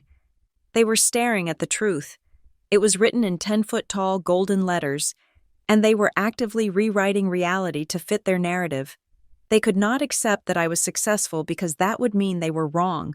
And to Robert and Linda Longford, being wrong was a fate worse than death. She is a seat filler, Bella repeated, though she sounded less convinced than her parents. She pulled out her phone and opened Google. I saw her thumbs hovering over the search bar. Don't bother, Bella, Linda snapped. Put the phone away. Here comes the announcement. Let's watch the real winner come out. The MC on the stage cleared his throat. The sound echoed through the speakers at table 4, vibrating the water in their glasses like the footsteps of a T-Rex in Jurassic Park. Please welcome, the MC said, his arm sweeping toward the backstage entrance where I was currently standing. The woman who started with nothing but a vision and a refusal to compromise. The architect of the Meridian experience, the owner of the very building you are sitting in. Robert froze. Owner of the building? He whispered. Ladies and gentlemen, the MC shouted, his voice reaching a crescendo. Miss Thea Longford. The doors to the stage began to open. At table 4, Linda dropped her fork. It hit the china plate with a sharp, piercing crack that sounded like a bone breaking. Robert's face went the color of old ash. Bella's phone slipped from her fingers and landed face down on the tablecloth. They were not looking at the stage anymore. They were staring at each other, their eyes wide with a dawning, horrific comprehension. The lie had run out of road. The seat filler theory had evaporated. Thea? Linda whispered. The word came out as a question, a plea, and a curse all at once. No, it can't be. I took a deep breath. I adjusted the strap of my gown. I signaled the stage manager. Showtime, I said. I stepped into the light. The voice of the master of ceremonies did not just fill the room, it seemed to reconstruct the very atoms of the air, turning the atmosphere into something solid and vibrating. She is a woman who took the broken shards of a failing industry and forged them into a stained glass masterpiece, the MC announced, his voice echoing off the vaulted ceiling of the grand hall. I knew, booming with terrifying clarity through the speakers directly above my parents' heads. She built the Meridian Empire, not with inheritance, not with luck, but with the raw iron of will and the mortar of sleepless nights. She is the architect of the skyline you see tonight. Ladies and gentlemen, please rise for the Innovator of the Year, Thea Longford. The heavy double doors at the back of the stage began to part. They moved slowly, controlled by hydraulic systems that cost more than the house I grew up in. I stood in the darkness behind them, taking one final breath of the cool, filtered air of the wings. This was the threshold. Behind me lay the shadow world, the kitchen, the service corridors, the hidden labor, the black suit of the invisible manager. Ahead of me lay the light. I stepped forward. The moment my foot touched the polished hardwood of the stage, the spotlight hit me. It was not a gentle illumination. It was a supernova. A column of blinding, white brilliance snapped onto me, effectively erasing the rest of the world. For a second, I was blind, seeing nothing but the floating dust motes dancing in the beam like tiny stars. I was not wearing the black suit anymore. I was wearing a gown that I had commissioned from a fashion house in Milan 6 months ago specifically for this night. It was a deep, rich wine red, the color of a vintage Bordeaux, the color of a beating heart, the color of blood, It was structured from velvet and silk, hugging my frame with a predatory elegance before cascading down into a train that flowed behind me like a pool of liquid rubies. The neckline was sharp and plunging, a defiance of the modest, invisible good girl my mother had always tried to mold me into. I walked. I did not walk like a waitress rushing to clear a table. I did not walk like a manager hurrying to solve a problem. I walked with the slow, deliberate cadence of a monarch entering her throne room, chin up, shoulders back, eyes forward, and then the sound hit me. It started as a ripple in the front row, the polite applause of the wealthy, but as I fully emerged into the light, as the image of me was projected onto the 50-foot screen behind the podium, the ripple turned into a tidal wave. 500 people stood up. It was a physical sensation, a wall of noise that slammed into my chest. These were not just people. They were the titans of Chicago. They were the people my father spent his life trying to impress, the people my sister tried to emulate, the people my mother worshipped from afar. And they were standing for me. Flashes from the press pit erupted like a strobe light storm, turning the room into a flickering landscape of lightning. Click, click, click, click. Every shutter release was a testament to my existence. I kept walking toward the podium. Meanwhile, on the other side of the glass partition, the world had stopped turning. At table 4 in the restaurant Loom, time had frozen. The physics of the universe had broken down. Robert Longford sat paralyzed. His hand, which had been holding a silver fork halfway to his mouth, simply gave up. The neural signals from his brain had ceased to function. The fork slipped from his fingers. It hit the edge of the fine bone china plate with a harsh, dissonant clatter, clack, before tumbling onto the pristine white tablecloth. He did not blink. He did not look down. His mouth hung slightly open, a slack-jawed expression of utter cognitive failure. He was looking at the giant screen visible through the glass wall. He was looking at the woman in the red dress. He was looking at his daughter, whom he had dismissed as a failure, a burden, a financial sinkhole, and he was watching the mayor of Chicago clapping for her. The gears in his mind were grinding against each other, stripping the metal, trying to reconcile the two realities. Thea is a waitress. His brain insisted. Thea is the CEO. His eyes screamed. The dissonance was almost violent. Beside him, Linda Longford looked as though she had been struck physically in the chest. All the blood had drained from her face, leaving her complexion the color of old parchment. Her lips moved, forming shapes, but no sound came out. "Wah!" she choked out, her voice a dry rattle. "What is that?" She gripped the edge of the table so hard her knuckles turned white. She was waiting for the punchline. She was waiting for security to run onto the stage and tackle me. She was waiting for someone to shout, "Get that waitress off the stage!" But no one came. The applause only grew louder.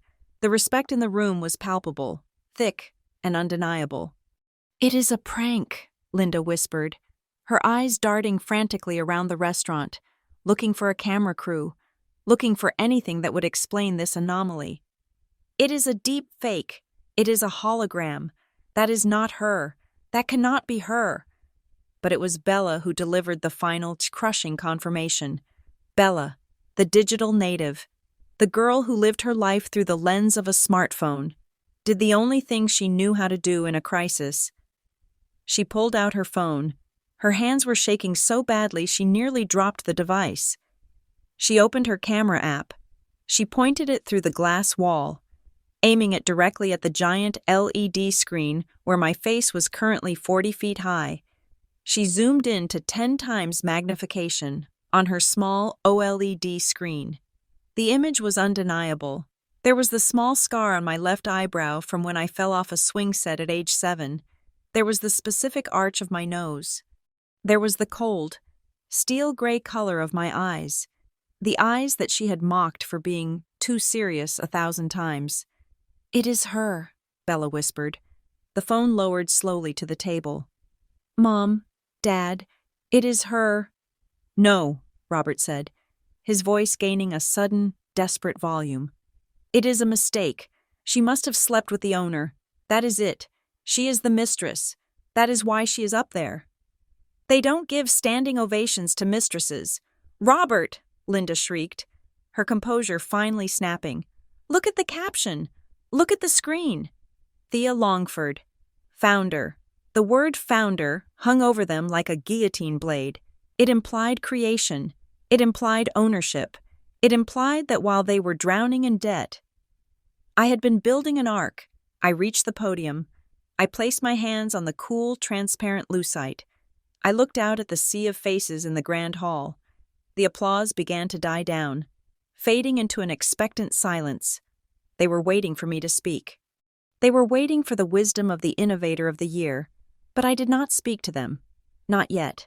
I knew exactly where table 4 was. I knew the geometry of the room. I knew the angle of the glass. Slowly, deliberately, I turned my body. I turned away from the microphone. I turned away from the cameras. I turned away from the audience. I faced the glass wall. To the audience in the hall. It looked like a moment of reflection. Perhaps a pause to admire the view of the restaurant I had built, but I was not admiring the architecture. I was looking directly at them. The stage lights were blinding, creating a glare on the glass that made it difficult to see the specific details of the darkened restaurant. But I did not need to see them to know they were there. I could feel them. I could feel their shock radiating through the reinforced partition. I locked my eyes on the spot where I knew they were sitting. The camera feed on the giant screen followed my gaze. For a moment, the entire room, and the thousands watching the live stream, saw my face in extreme close-up. They saw the intensity of my stare. They saw a look that was not triumphant, not joyful, but surgical. I stared right into the lens, which I knew was projected onto the screen directly in front of Bella's face. I see you, my eyes said. I see the credit card debt. I see the fake handbags. I see the years of neglect. I see the lowly waitress jokes. And now, you see me. It was a stare that lasted for 10 seconds, but it must have felt like 10 years to them. It was a silent conversation, a transfer of power so absolute that words would have only diminished it. In the restaurant, Linda shrank back in her chair, physically recoiling from the image on the screen. It felt like I was looking out of the television and into her soul. She raised a trembling hand to her throat. "She knows," Linda whispered, terror flooding her eyes. "Oh my God, Robert, she knows we are here." "She is looking at us," Bella said, her voice barely a breath. "She is looking right at us." I held the gaze for one final second. I let the weight of the red dress, the weight of the award, the weight of the building I owned press down on them. Then, I turned back to the microphone. A small, enigmatic smile played on my lips, a smile that the cameras caught and broadcast to the world. It was the smile of a chess player who has just moved her queen into the final. Inescapable position. The silence in the hall was absolute. I leaned forward. The microphone picked up the sound of my breath. "Thank you," I said. My voice was calm, deep, and steady. "Thank you all for being here to witness the truth." The stage was set. The players were in position. The facade was destroyed. Now, all that was left was to deliver the eulogy for the family I used to have. I gripped the edges of the lucite podium. It was cool to the touch, a grounding anchor in a sea of blinding light. The applause had finally died down, replaced by a silence so profound I could hear the hum of the air conditioning systems high in the vaulted ceiling. 500 faces looked up at me. Behind them, through the one-way glass that was now transparent, 3 specific faces looked on in horror. "Thank you," I began. My voice was amplified, rich and steady, filling every corner of the grand hall and, I knew, booming through the speakers above table 4. "I accept this award not just for myself, but for the 2,000 employees who make the Meridian Group the heartbeat of this city.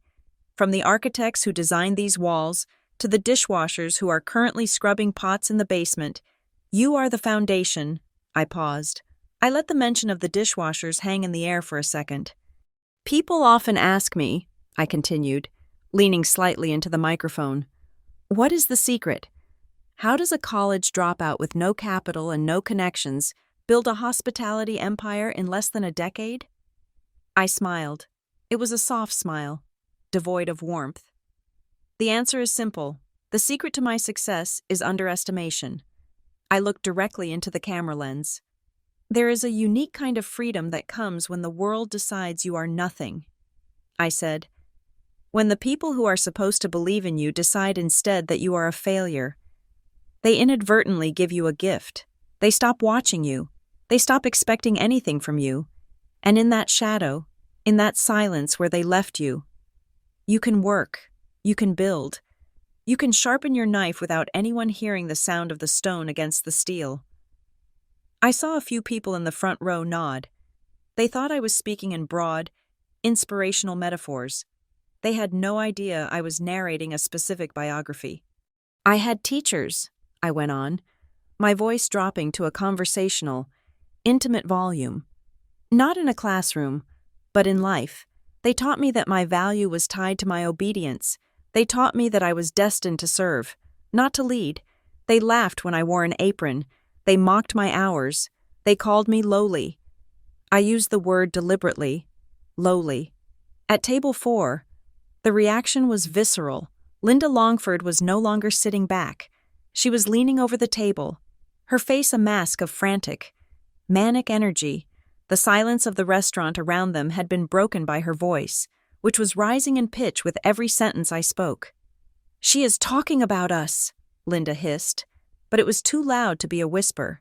She looked at the diners at the adjacent table, an older couple enjoying a quiet anniversary dinner. "Did you hear that? She is talking about her teachers.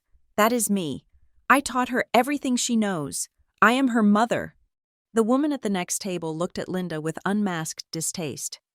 "Please, keep your voice down," she said. "We are trying to listen to the speech." "But that is my daughter," Linda insisted, her voice cracking. She stood up halfway, waving a napkin at the glass wall as if I could see her through the glare. Thea, honey, look, she is looking right here. I always told her to work hard. I pushed her." "Sit down, Linda," Robert hissed, grabbing her wrist and yanking her back into her chair. "You are making a scene. People are staring." "Let them stare," Linda snapped, her eyes wild. "Don't you understand? She is the CEO. She is the owner. That means we are the owners. We are the first family of Meridian." She turned to Henri, the manager, who was standing a few feet away with his arms crossed, watching the scene with the impassive expression of an undertaker. "You!" Linda pointed a trembling finger at him. "You knew. Why didn't you tell us? My daughter is your boss. Bring us champagne, the expensive kind, and tell the chef to come out here. I want to congratulate him on working for my daughter." Henri did not move. He did not blink. "Ms.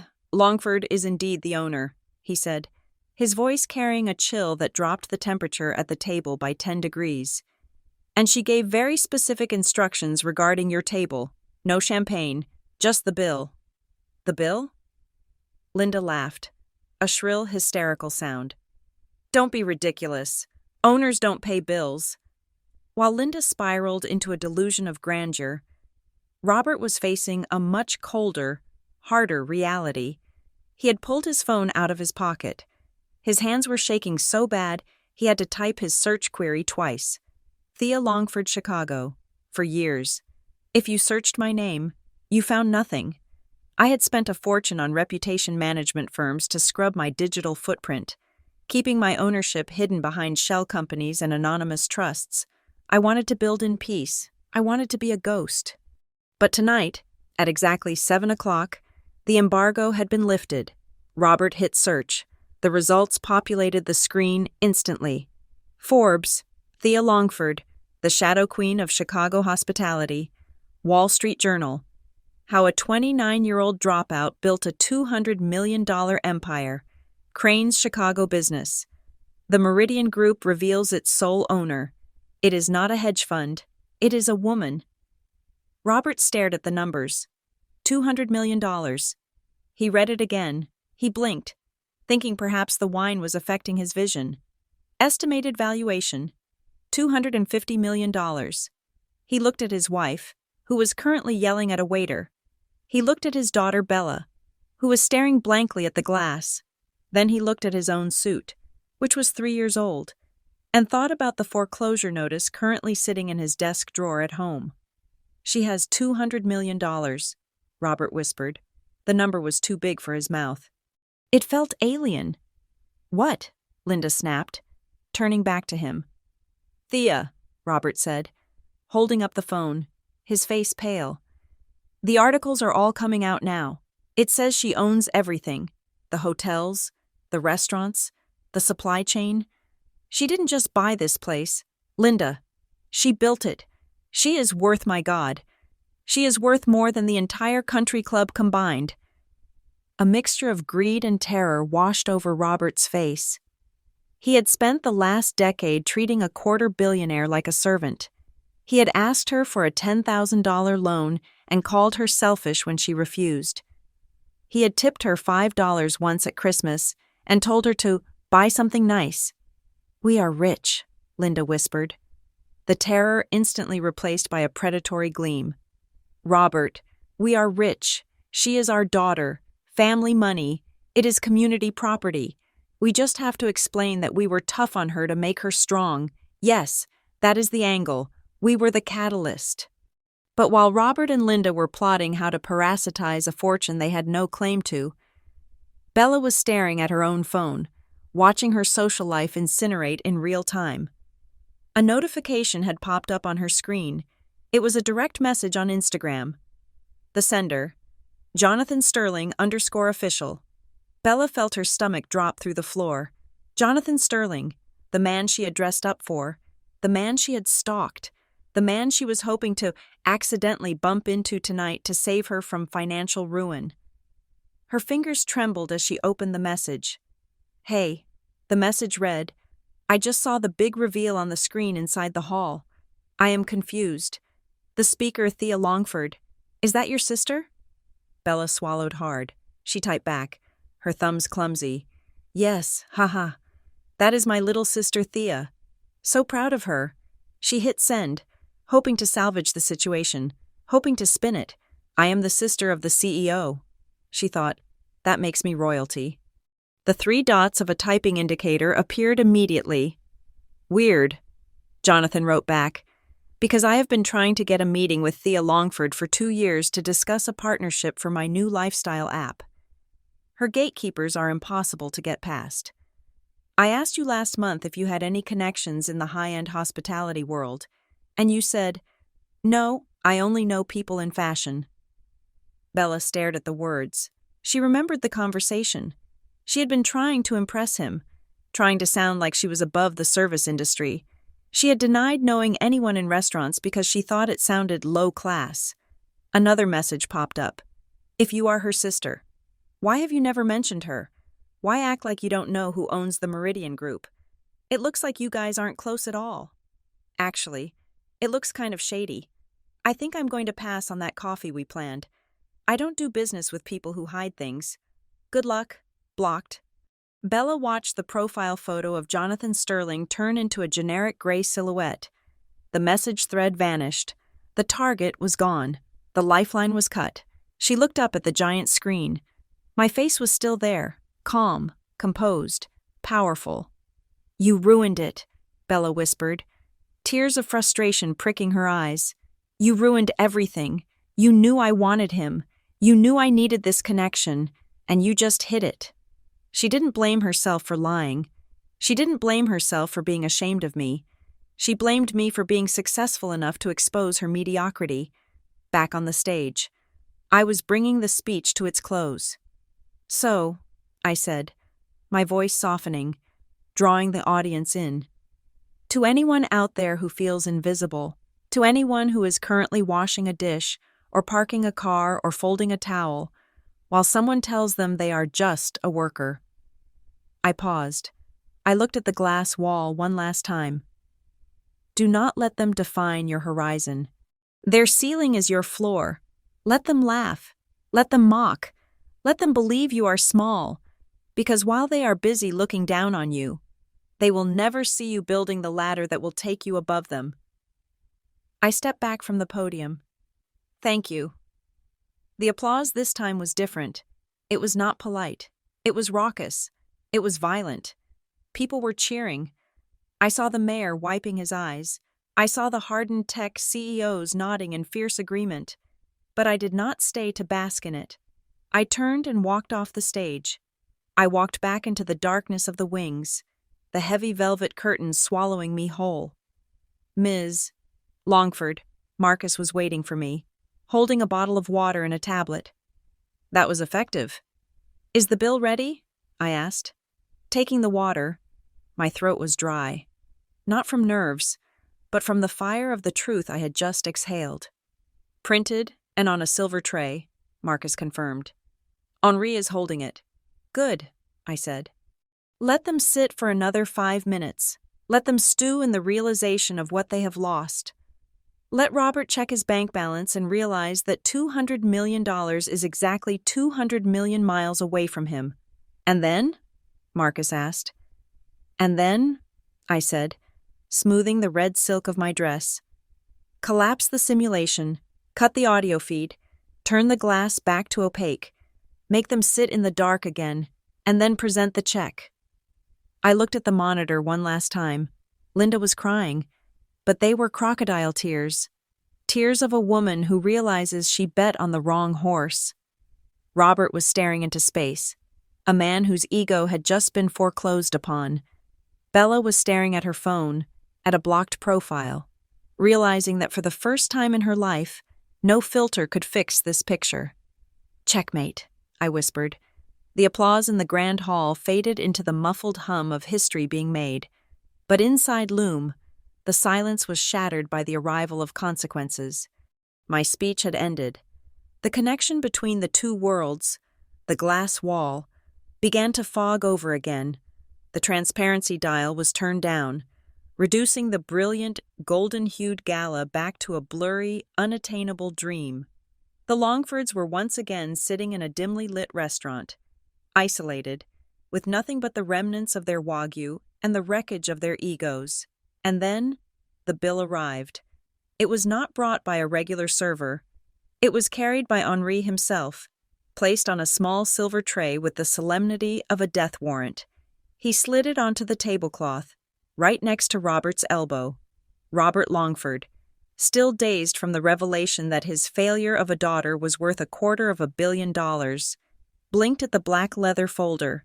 He opened it with trembling fingers, perhaps expecting, hoping, to see a note that said, "Compliments of the owner." Instead, he saw numbers. He stared at the total. The blood drained from his face so fast it looked like a magic trick. $4,000? Robert choked. For 3 people? The chef's tasting menu is $400 per person, Henri recited smoothly, his voice devoid of pity. Plus the wine pairing, plus the vintage bottle of Bordeaux you ordered at the start, plus the service charge, plus the private room fee for the exclusive view. Robert's hand dove into his jacket pocket. He fumbled for his wallet. He pulled out his sleek, Platinum American Express card, the one he flashed at country clubs, the one that defined his identity. He slapped it onto the tray with a desperation that bordered on violence. "Just run it," Robert snapped, sweat beading on his upper lip. "And be quick about it." Henri took the card. He did not walk away. He produced a mobile card terminal from his pocket. He inserted the card right there at the table. The machine beeped, a harsh, dissonant sound. Transaction declined. Henri looked at the screen, then at Robert. "I am afraid it has been declined, monsieur." "Try it again," Robert barked, his voice rising, drawing the attention of the nearby tables. "It is a chip error. That card has a $50,000 limit." Henri tried it again. Beep, declined. "Perhaps another card?" Henri suggested, his tone icy. Robert began to panic. He dug through his wallet, a Visa, a MasterCard, a Discover card he hadn't used in 3 years.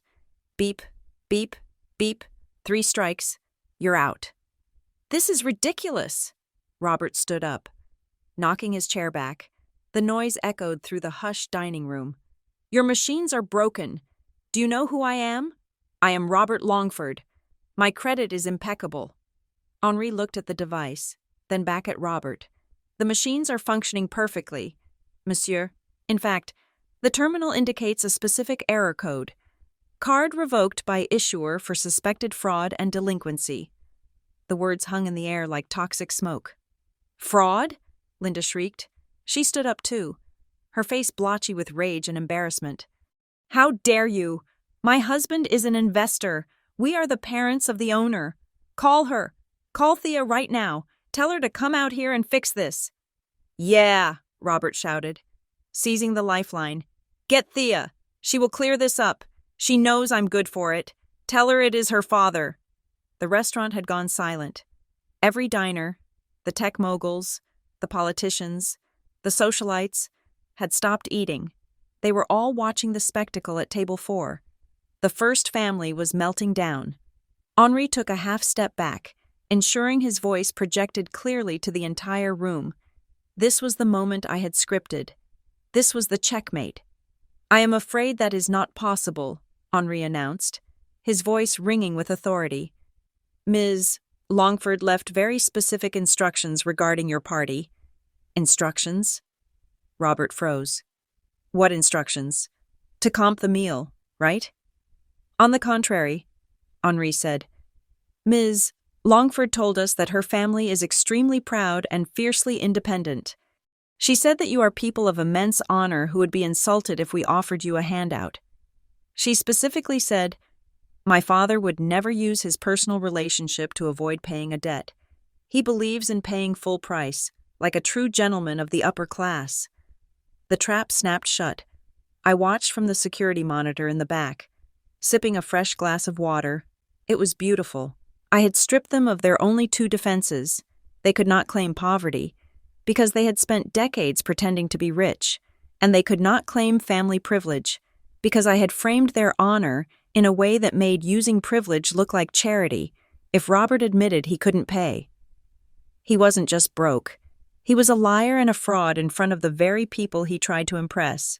If he demanded I pay for it, he was admitting he was a leech who needed his waitress daughter to bail him out. Robert stood there, his mouth opening and closing like a fish on a dock. He looked around the room. He saw the faces of the other diners. He saw the sneers. He saw the pity. He saw the judgment. These were people who recognized the smell of new money rotting into no money. Robert stammered. Of course, I am honored. Yes." "So," Henri said, holding out the tray again, "how would you like to settle the $4,250? We accept cash, certified check, or collateral." "Collateral?" Bella squeaked. She was huddled in her chair, trying to make herself invisible, her earlier arrogance replaced by the terror of a child. "If you cannot pay," Henri said, his eyes landing on Bella's wrist, "we will have to involve the authorities. Theft of services is a felony in Illinois for amounts over $500. The police are already stationed outside for the event's security. It would take them 30 seconds to arrive." "Police?" Linda gasped, clutching her chest. You can't arrest the mother of the CEO?" "I can arrest a diner who eats $4,000 worth of food and cannot pay," Henri corrected her, "regardless of DNA." Robert looked at Linda. Linda looked at Bella. "Give him the watch," Robert hissed at his daughter. "What?" Bella recoiled, clutching her wrist. "No, this is my Rolex. It was a gift." "It is a fake, Bella," Robert shouted, his facade completely shattering. "We bought it on Canal Street. Give it to him. And the ring. The diamond is real. At least the center stone is." "Dad," Bella wailed, tears streaming down her face. "No, people are watching." "Give it to him or go to jail," Robert roared. Grabbing her arm, the struggle was grotesque. A father wrestling his daughter for jewelry in a 2-Michelin-star restaurant. The diners watched in horrified fascination. It was like watching a reality show crash into a documentary about poverty. Bella sobbed as she unclasped the watch. She pulled off the ring. An engagement ring from a fiancé who didn't exist, bought to signal status she didn't have. She dropped them onto the silver tray. Clatter, clink. Henri looked at the items with the appraisal of a pawnbroker. The watch is a replica, he noted dryly, not even needing a loop. Worth maybe $200. The ring perhaps $1,500. It is not enough. My necklace, Linda cried, fumbling with the clasp at her neck. Take the necklace. It is real. Robert bought it in 2010, before the bad investments. She threw the diamond necklace onto the tray. Henri looked at it. This should cover the balance, assuming the appraisal holds. He covered the jewelry with a napkin, hiding their shame, but the damage was done. They had paid for dinner with the clothes off their backs. They had been stripped naked in the town square. Please leave, Henri said, pointing toward the kitchen exit, not the main entrance, but the service door. Immediately. Before we change our minds and call the precinct, we are leaving, Robert spat, trying to salvage a shred of dignity by buttoning his jacket, but his hands were shaking too hard. And tell her she will hear from my lawyer. This is humiliation. I will sue.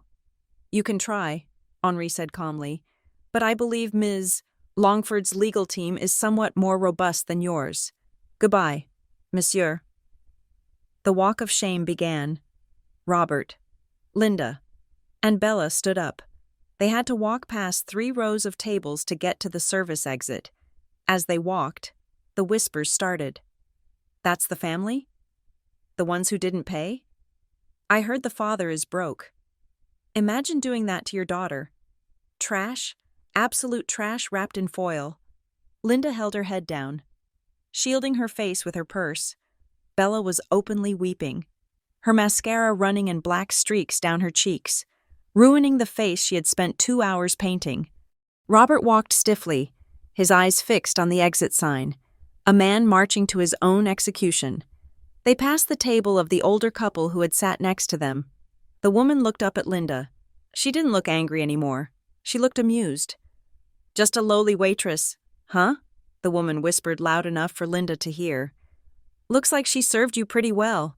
Linda let out a sob and broke into a run, pushing through the swinging doors into the kitchen.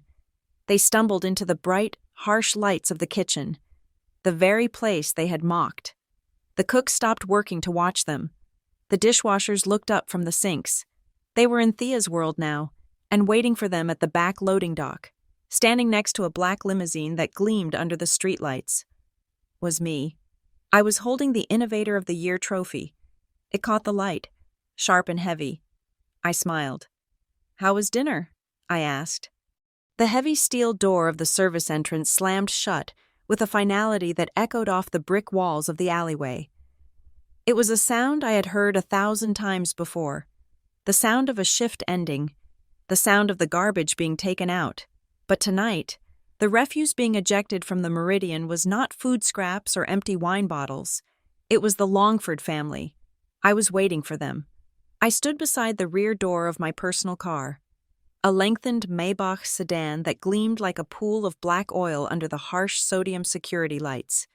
The air in the alley was biting, the kind of Chicago wind that finds the gaps in your coat and settles in your bones. I did not feel it. My adrenaline was a furnace, and the velvet of my gown was heavy and warm. In my right hand, I held the Innovator of the Year trophy. The crystal obelisk caught the dirty yellow light of the alley and refracted it into a spectrum of sharp, clean colors. My family stumbled into the cold. They looked like refugees from a destroyed civilization. Robert was missing his tie, his collar unbuttoned, his face a mask of purple rage and gray shock. Linda was shivering, clutching her arms around her chest because her mink coat was currently sitting at the bottom of a lost-and-found bin in the sub-basement. Bella walked behind them, her head down, rubbing her bare wrist where her fake Rolex used to be. They stopped when they saw me. For a moment.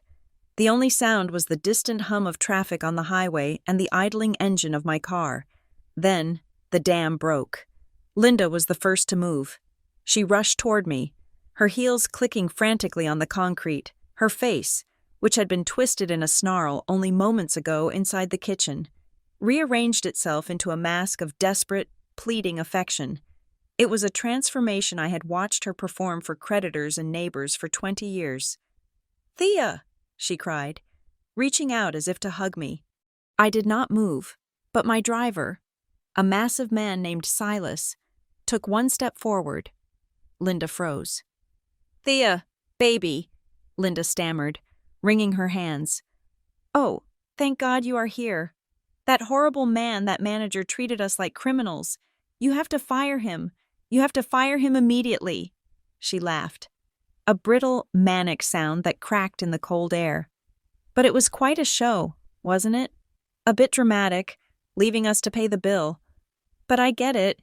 You were joking. You always had such a unique sense of humor, just like your father. I looked at her. I looked at the woman who had told me, not 2 hours ago, that I was destined to serve crumbs to the real people. "I wasn't joking, Mother," I said. My voice was low, barely louder than the wind. But it stopped her dead. "Of course you were," Linda insisted, tears beginning to well up in her eyes, real tears this time, born of terror. "You are our daughter. We are family. You wouldn't humiliate us like that. I mean, look at you. You are the CEO. We are so proud. I was just telling Dad. I said, Robert, look at what we created. We pushed you hard because we knew you had it in you." "You pushed me," I repeated, swirling the words around my mouth like a sip of bad wine. "Yes, you pushed me out of the house. You pushed me out of your lives. And tonight, you tried to push me back into the servants' quarters." Robert stepped forward now. He had regained some of his bluster, the instinctive entitlement of a man who believes the world owes him an explanation. "Now listen here, Thea," Robert boomed, though his voice wavered slightly. "Enough games. You made your point. You are rich. Congratulations. You have embarrassed us in front of half of Chicago. Are you happy? Is this what you wanted? To see your father stripped of his dignity over a dinner bill?" He gestured wildly at the car, at the trophy, at the towering building behind us. "You have all this?" Robert shouted. "Millions. And you let us struggle? You let the bank threaten to take the house? You let me drive a lease I can't afford? What kind of monster are you? We are your flesh and blood. If you have this kind of money, you have a duty to take care of us." I turned my gaze to Bella. She had not said a word. She was standing near the dumpster, hugging herself against the cold. She looked at me, and for the first time in her life, she did not look at me with pity or disdain. She looked at me with fear. She understood the geometry of power better than our parents. She knew that the sister she had mocked was gone, replaced by a stranger who held a very sharp blade. "Bella," I said softly. Bella flinched. "I didn't know," she whispered. "I swear. Thea, I didn't know." "I know you didn't," I said. "Because you never asked. In 9 years, not one of you asked me a single question about my life that wasn't related to borrowing money or mocking my schedule." I took a step forward, the train of my red dress sweeping over the grime of the alley floor. I didn't care. It was a small price to pay for the visual dominance. "Mother," I said, turning back to Linda, "do you remember what you said when you handed me your coat? You laughed. You said I was just a lowly waitress. You said I had the mindset of a servant." Linda opened her mouth to protest, but I raised a hand, cutting her off. "And you, Bella," I continued. "You replied, 'Let her be. At least she has a job. Eventually, she will realize she doesn't belong in our world.'" I smiled. It was a smile of absolute, freezing clarity. "You were right, Bella," I said. "I do have a job." I signaled to Silas. He opened the back door of the limousine. He reached into the leather pocket on the door and pulled out a thick manila envelope. He handed it to me. "My job," I said, tapping the envelope against the side of the trophy, "is managing risk. It is acquiring distressed assets. It is cleaning up messes." I tossed the envelope to Robert. It hit him in the chest, and he scrambled to catch it before it fell into a puddle. "What is this?" Robert asked, his hands shaking as he fumbled with the clasp. "Open it," I commanded. Robert pulled out a stack of documents. He squinted at them in the poor light. Linda looked over his shoulder. I saw the moment the realization hit them. It was like watching a building implode, a structural failure deep within the foundation. "This is our mortgage," Robert whispered, "and the car loans, and the credit line from Chase. Look at the holder," I said. Robert read the text at the top of the page. "Atlas Holdings, LLC, a wholly owned subsidiary of the Meridian Hospitality Group," I explained, my voice clinical and precise. "I established it 6 months ago. Its sole purpose was to acquire bad debt from banks that were looking to offload high-risk borrowers. You, Father, are a very high-risk borrower." I stepped closer, invading their personal space. "I bought your debt, Dad. I bought your house. I bought your car. I bought the credit cards you used to pay for that dinner tonight. I didn't pay face value. Of course, the bank was so desperate to get rid of you that I picked up your entire life for 40 cents on the dollar." Robert looked up at me, his eyes hollow. "You own us?" "Technically, I own the paper that owns you," I corrected him. "But for all practical intents and purposes, yes, I am your creditor, I am your landlord, I am the bank." The silence in the alley was absolute. The wind howled, but they stood frozen, trapped in the amber of their own failure. "So," I said, adjusting the trophy in my arm, "here is the new reality. Here is the end game." I held up 3 fingers. 1, you will not be evicted. I am not cruel. You can keep the house. You can keep the car. But the title deeds stay in my vault. 2, I continued, dropping a finger. Your credit cards are canceled as of this morning, effective tomorrow. You will receive a monthly stipend. It will be enough to buy groceries, pay for utilities, and maintain a modest lifestyle. It will not be enough for Gucci.